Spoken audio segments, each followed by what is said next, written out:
ខ្ញុំត្រូវគិតយ៉ាងណាសុកមានខ្លាមួយមិននៅក្នុងផ្ទះមុនរៀបការប្រាប់ខ្ញុំច្បាស់ណាស់មុនរៀបការប្រាប់ខ្ញុំច្បាស់ណាស់មុនរៀបការប្រាប់ខ្ញុំច្បាស់ណាស់ប្រាប់ទាំងចាស់ថានាងឆ្នាំទុនសាយប្រាប់ទាំងចាស់ថានាងឆ្នាំទុនសាយដល់ពេលរៀបការពេលណានាងកើតជាខ្លាពេលនេះខ្ញុំមិនដឹងទេទៅការទៅធ្វើការចោលខ្ញុំទៅញ៉ាយទៅខ្ញុំទៅញ៉ាយទៅធ្វើការចោលថាខ្ញុំទៅញ៉ាយរួចយំឡាយថាខ្ញុំនេះក្បត់ចិត្តក្រោយមកស្រាប់តែស្ងាត់យំខ្ញុំស្មានតែខ្ញុំបានរួចខ្លួនហើយស្រាប់តែខ្លានៅពីក្រោយស្រាប់តែប្រុសខ្លានៅពីក្រោយអោបងអូនអើយជួយផងអោជួយផងអោបងអូនអើយជួយផង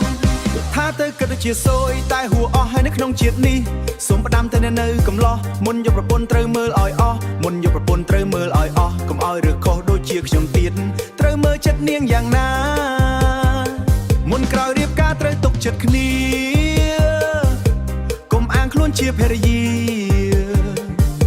រួចតាមខ្លួនឯងជាខ្លា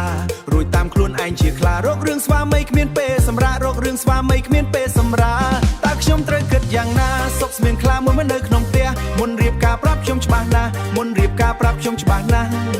ប្រាប់ទាំងចាស់ថានាងឆ្នាំទុនសាយប្រាប់ទាំងចាស់ថានាងឆ្នាំទុនសាយដល់ពេលរៀបការពេលណានាងកើតជាខ្លាពេលនេះខ្ញុំមិនដឹងទេទៅធ្វើការចោលខ្ញុំទៅញ៉ាយទៅធ្វើការចោលថាខ្ញុំទៅញ៉ាយរួចយំឡាយថានេះក្បត់ចិត្តក្រោយបងប្អូននៅឲ្យជួយឆ្ងាត់យំអោបងនៅខ្ញុំបានរួចជួយផងថាទៅគិតដូចជាសួយតែហួរអស់ហើយនៅក្នុងជាតិនេះសូមផ្ដាំទៅនៅកំឡោះមុនយកប្រពន្ធត្រូវមើលឲ្យអស់ត្រូវមើលចិត្តនាងយ៉ាងណាមកក្រោយរៀបការត្រូវទុកចិត្តគ្នា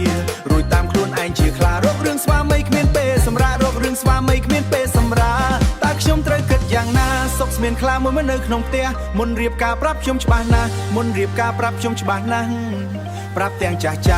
ថានាងឆ្នាំទុនសាយ